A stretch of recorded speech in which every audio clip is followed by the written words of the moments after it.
인생이라는 시계추가 흐르면 흐를수록 삶이 단순해질 것 같은데 오히려 복잡해지는 것을 경험합니다.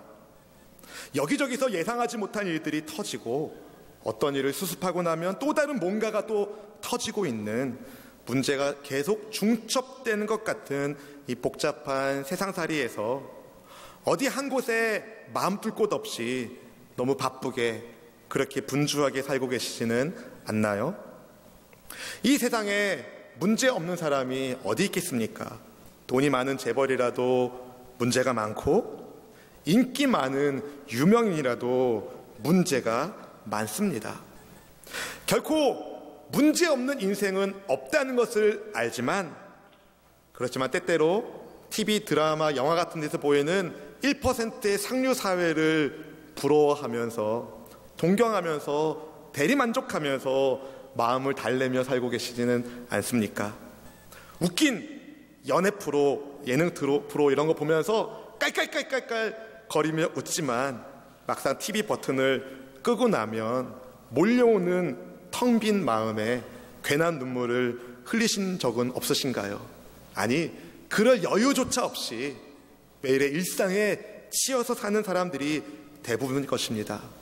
아침에 일어나면 출근하고 들어오면 바로 뻗어서 자는, 인생의 의미를 찾기 어려운 이 시대에 오늘 여러분의 삶의 의미를 발견하시고 여러분의 텅 빈 마음을 뿌듯하게 채워주시는 하나님의 은혜가 있기를 주님의 이름으로 축원합니다.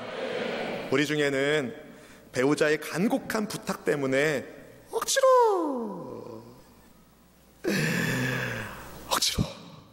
가정의 평화를 위해서 끌려오신 분도 계실 것이고, 한 번만 가자고 간청한 누군가의 부탁을 들어주려고 여기 오신 분도 계실 겁니다. 어떤 이유로 여러분이 여기 오셨든지 간에 잘 오셨어요. 이왕 오신 김에, 그런데 여러분, 이왕 오신 김에 마음의 문을 여시고 과연 예수님이 누구신지를 듣고 그 예수님 안에서의 진정한 행복을 발견하는 은혜가 있기를 주님의 이름으로 축원합니다. 혹시 여러분은 그리스도인들이, 기독교인들이 왜 예수님을 믿는지 생각해 본 적이 있으신가요? 도대체 예수라는 분이 누구시길래 교회 다니는 사람들이 그렇게 예수님을 믿어야 된다고, 예수님 믿어야 행복하다고 그렇게 말할까요? 결론부터 말하자면 예수님께서 예수 믿는 성도에게 산 소망을 주시기 때문에 그렇습니다. 여러분은 어떤 소망을 가지고 이 땅을 살고 계신가요? 어떤 소망?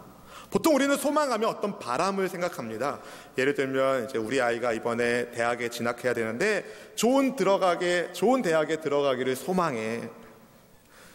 취업을 앞두고 있는 자녀들이 좋은 직장을 얻기를 소망해. 이렇게 앞으로 이랬으면 좋겠다 싶은 어떤 바람을 소망이라고 생각합니다. 근데 정확하게 말하자면 이것 소망보다는 희망이라고 써야 됩니다.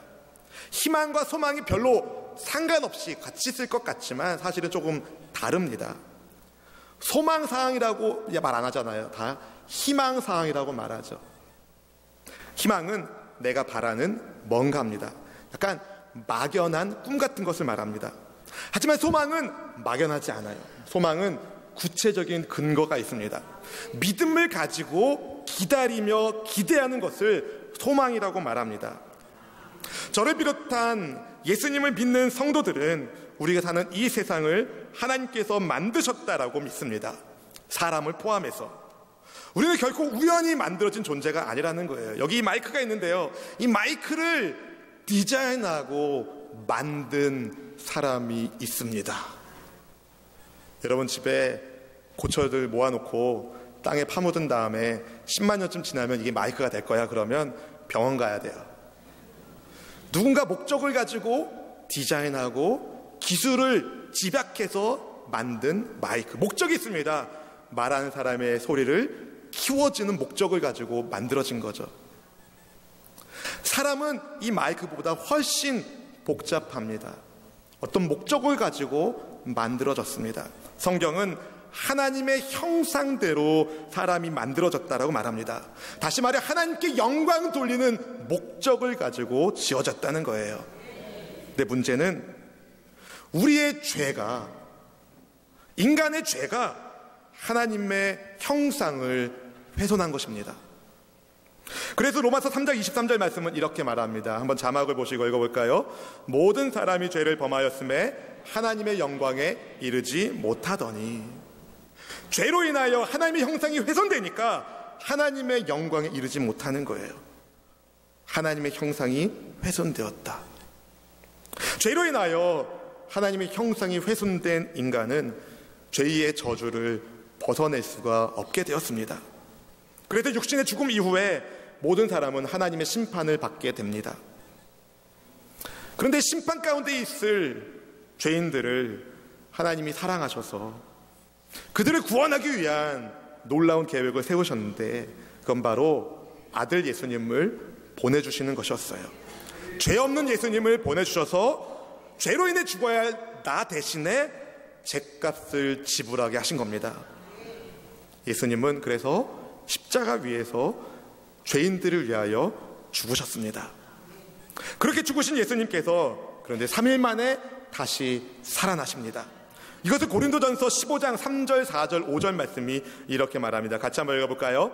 내가 받은 것을 먼저 너희에게 전하였노니 이는 성경대로 그리스도께서 우리 죄를 위하여 죽으시고 장사 지낸 바 되셨다가 성경대로 사흘 만에 다시 살아나사 게바에게 보이시고 후에 12 제자에게와. 아멘.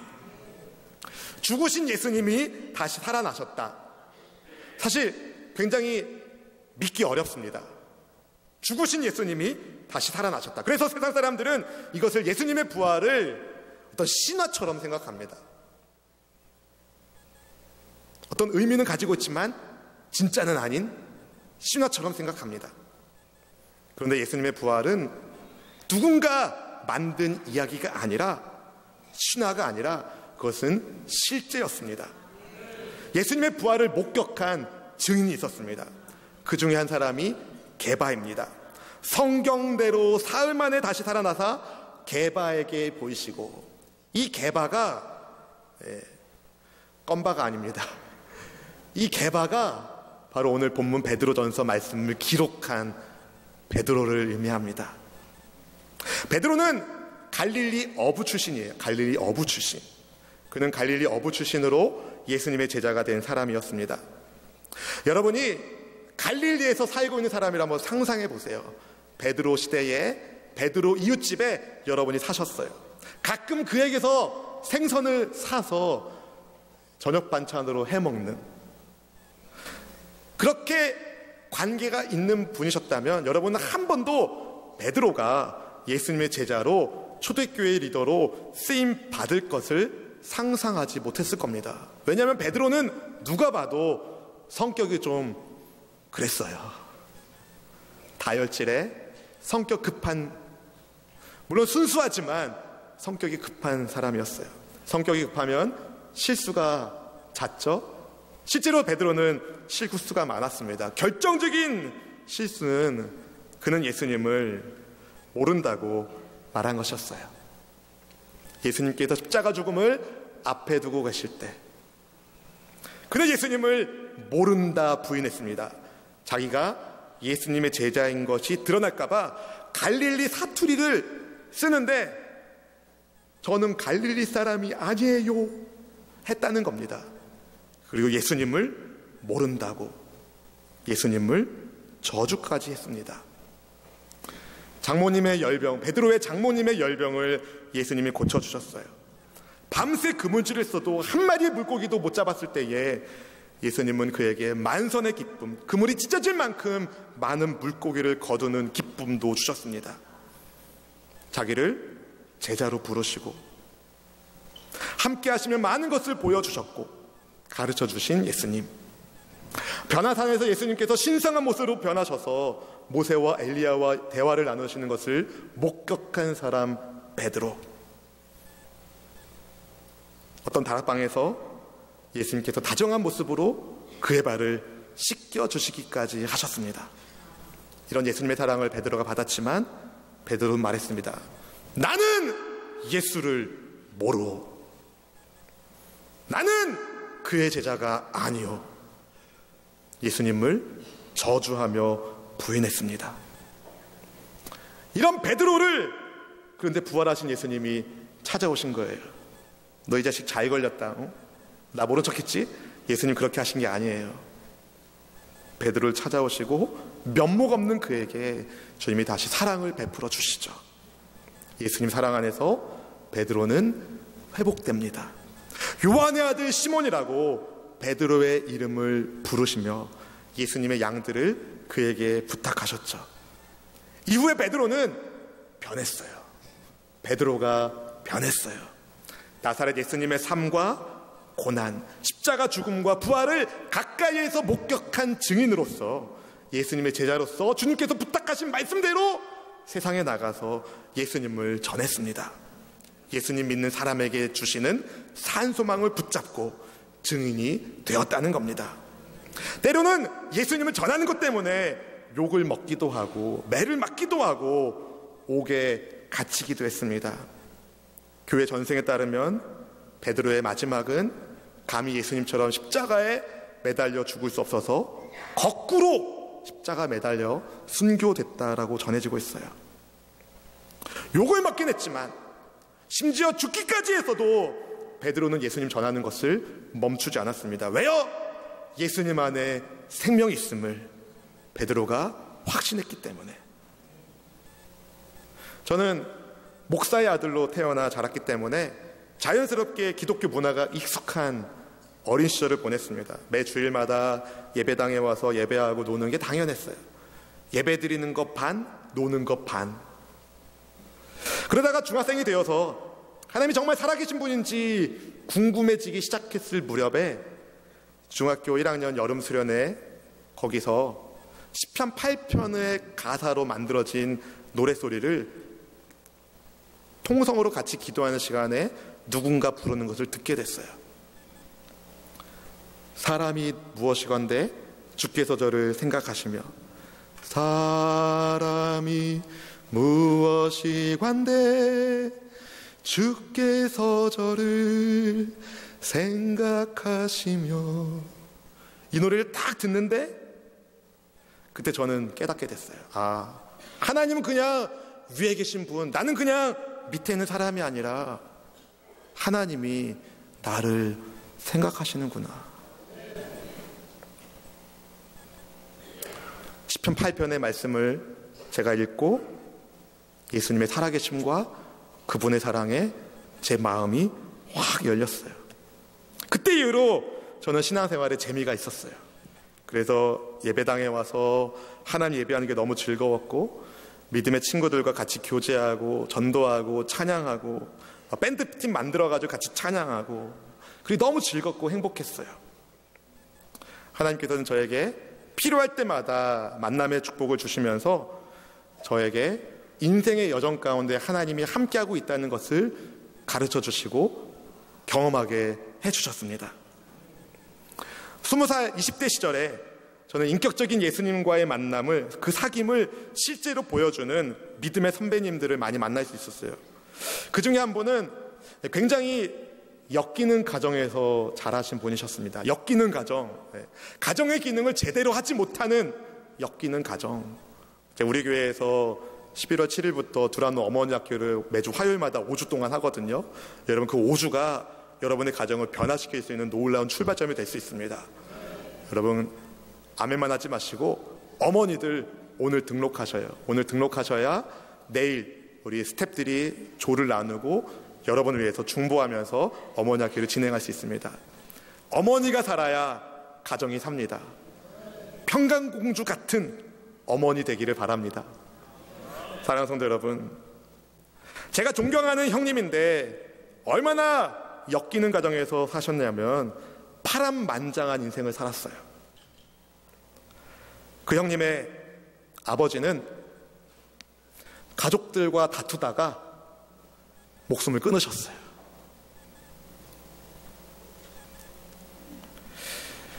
어머니는 다른 분에게 제가 하셨어요. 그 형님이 막내고 큰형님이 나이가 많으신데 10대 시절에 큰형집 댁에 얹혀 살았어요. 눈치 보면서 전쟁터 같은 삶을 사셨습니다. 군대 가서 휴가 나왔는데 부대 복귀하기 전인데 3일 전인데 형이 가라는 거예요. 부대로. 자기를 환영해주지 않는 그런 집에서 사셨습니다. 근데 이 형님이 군대에서 예수님을 만났어요.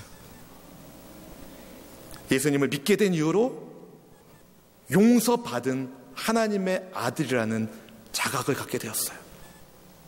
지금은 하나님의 사랑 안에서 회복되셔서 많은 사람들을 예수님의 제자로 세우는 목회자가 되셨어요. 예수님 안에 있는 산 소망이 그를 변화시킨 것입니다. 우리도 지금 이 자리에 멀쩡한 모습으로 앉아있지만 사실 여러분만 아는 은밀한 스토리들이 각각 있으실 것입니다. 문제없는 인생이 아무도 없기 때문에. 사랑하는 성도 여러분, 예수님 안에서 산 소망을 받기를 축복합니다. 이 자리에 초대받아 오신 많은 분들, 사랑하는 성도 여러분, 예수님을 믿는다고 해서 당장 무슨 생활 환경이 확 바뀌거나 그런 경우는 거의 없어요. 아니, 어쩌면 예수님 믿기 때문에 더 어려운 고난이 찾아올 수도 있습니다. 네, 여러분, 그 어떤 어려움이 찾아온다 하더라도 예수님 안에 있는 산 소망이 성도에게 힘이 되는 겁니다. 날 향한 하나님의 사랑이 있다. 하나님이 나를 생각하시고 돌보아 주신다. 그래서 베드로가 오늘 베드로전서 1장 3절에서 이렇게 하나님을 찬송하는 겁니다. 함께 1장 3절 말씀 읽어볼까요? 우리 주 예수 그리스도의 아버지 하나님을 찬송하리로다. 그의 많으신 긍휼대로 예수 그리스도를 죽은 자 가운데서 부활하게 하심으로 말미암아 우리를 거듭나게 하사 산 소망이 있게 하시며 아멘. 이 말씀은요, 베드로 사도가 본도와 갈라디아, 갑바도키아, 아시아, 비두니아에 흩어진 나그네 같은 성도들에게, 소아시아 지역에 흩어져 살고 있는 성도들에게 사도 베드로가 보낸 편지인데요, 이 편지를 받는 성도들은 굉장히 어려움 가운데 있었어요. 여러 가지 시험을 받고 있었다라고 성경이 말해요. 로마로부터, 당대 최강국인 로마로부터 핍박을 받고 있었습니다. 당시에 로마에 대화재가 났거든요. 세계 3대 화재 가운데 하나인 로마 대화재. 그 대화재 때문에 네로 황제의 민심이, 지지도가 막 떨어지는 거예요. 그래서 네로가 자기의 지지도를 올리기 위하여 민심 수습 방법으로 뭘 썼냐면 그 화재의 책임을 기독교인들에게 짊어지게 한 거예요.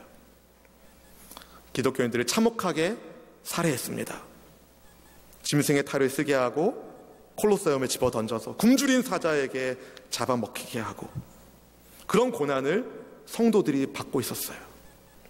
그런 고난에도 불구하고 그 고난 중에 있는 성도들에게 그런데 베드로가 말합니다. 하나님을 찬송합니다. 왜요? 주 예수 그리스도의 아버지 하나님께서 예수님을 보내주셔서 그들을 구원해 주셨기 때문에. 당시 로마 황제가 주 로드로 불려졌는데 베드로는 예수님을 주 로드로 부릅니다. 주 대신 예수님께서 우리를 위하여 이 땅에 오셨다. 주 대신 예수님께서 나의 죄값을 지불하게 하여 십자가에서 친히 죽으셨다.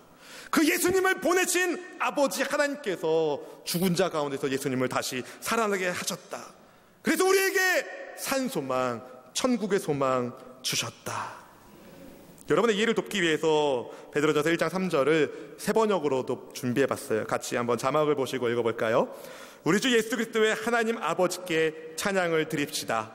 하나님께서는 그 크신 자비로 우리를 새로 태어나게 하셨습니다.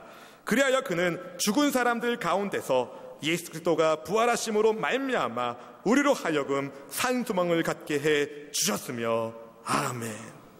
하나님을 찬양하는 이유, 그가 내게 부활의 예수님을 통한 새 생명을 주셨다.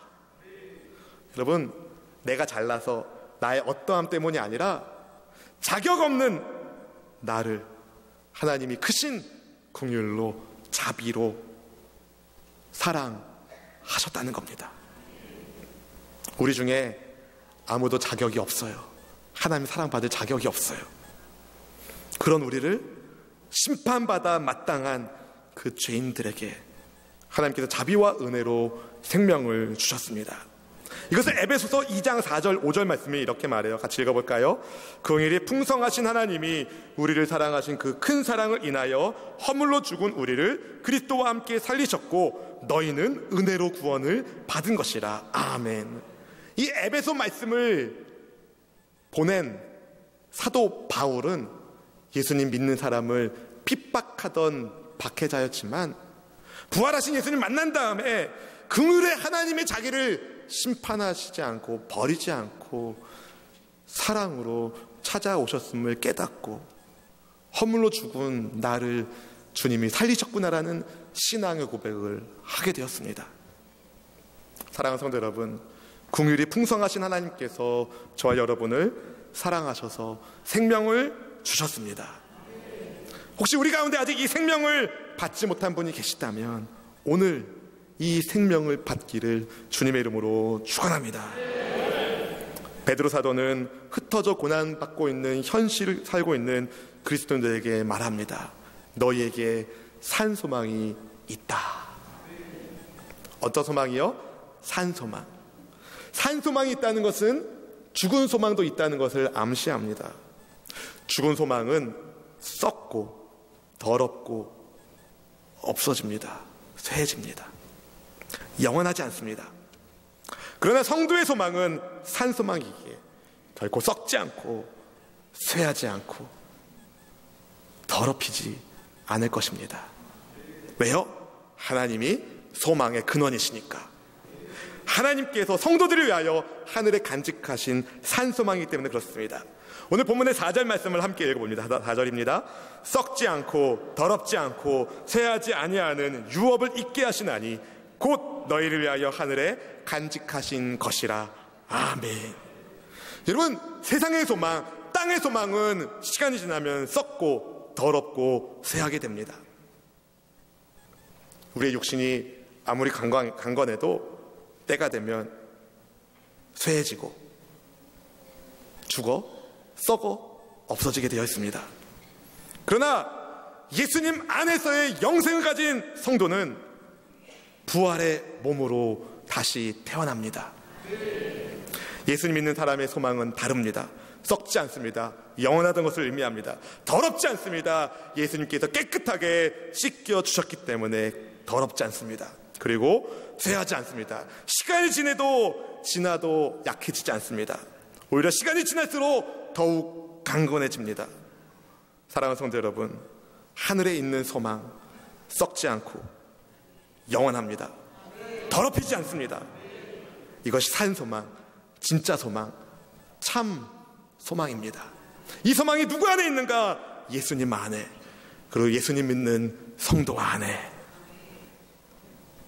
그런데 우리는 썩고 더럽고 낡아질 것 때문에 마음 빼앗기고 살고 계시지 않나요? 오늘은 마틴 루터가 종교개혁의 방해사를 당긴 종교개혁 500주년을 기념하는 주일이기도 합니다. 각종 이권에 개입해서 돈을 받고 죄를 면해준다는 말도 안 되는 면죄부를 팔는 그 부패하고 타락한 중세교회에 대항해서 95개의 반박문을 붙이며 개혁의 바람을 불러일으켰던 마틴 루터. 하나님은 그를 통하여 교황 중심이 아닌 예수님 중심의 개신교회를 일으키셨습니다. 500년의 시간이 지났습니다. 그 500년 동안 어느덧 우리는 하늘의 소망을 두지 못하고 땅의 것에 관심 갖다가 타락했던 중세의 모습을 그 뒤 저차를 똑같이 닮아가고 있지 않은지 우리 한번 깨달아야 됩니다. 사랑하는 성도 여러분, 초심으로 돌아가야 돼요. 자격 없는 내게 공유를 베푸신 하나님의 은혜, 자격 없는 내게 은혜 베푸신 예수님의 사랑. 여러분의 인생의 꿈은 무엇입니까? 여러분 소망은 무엇입니까? 저는 이 자리에 계신 모든 분들이 영원한 하나님 나라의 백성 되는 소망이 있기를 기도합니다. 제가 발견한, 예수님 안에서 발견한 참 소망, 의미 있는 그 소망, 영원한 그 소망, 여러분도 예수님 안에서 발견하고 그 소망이 여러분 것 되기를 주님의 이름으로 축원합니다. 죽음을 이기는 산소망, 예수 그리스도를 다시 살아나게 하신 하나님께서 예수님 믿는 자에게 주시는 영생의 약속, 이 약속 때문에 그리스도인들이 핍박받아 죽음 가운데서도 하나님을 찬송했습니다. 내 육신은 여기서 죽지만 내 안에 있는 산소망이 부활의 주와 함께 나를 다시 새롭게 할 것이니 그 천국의 소망을 가지고 이 땅에서 살았습니다. 예수 믿는 사람에게 주시는 영생의 약속, 여러분도 받으시기를 주님의 이름으로 축복합니다. 사랑하는 성도 여러분, 이 땅에 살면서 고난 가운데 있는 성도 여러분, 고난 중에라도 예수님 안에 있는 성도는 안전합니다. 고난 중에도, 슬픔 중에도 하나님 주시는 위로와 평강이 있습니다. 예수님은 우리를 떠나지 않으십니다. 우리를 버리지 않으십니다. 우리와 함께 하신다 약속해 주셨습니다. 그 약속 붙들고 그 약속에 근거한 참 소망, 진짜 소망을 가지고 행복한 그리스도인, 행복한 하나님의 백성 되기를 주님의 이름으로 간절히 축원합니다. 로마서 15장 13절 말씀을 읽어드릴게요. 소망의 하나님이 모든 기쁨과 평강을 믿음 안에서 너희에게 충만하게 하사 성령의 능력으로 소망이 넘치게 하시기를 원하노라. 아멘.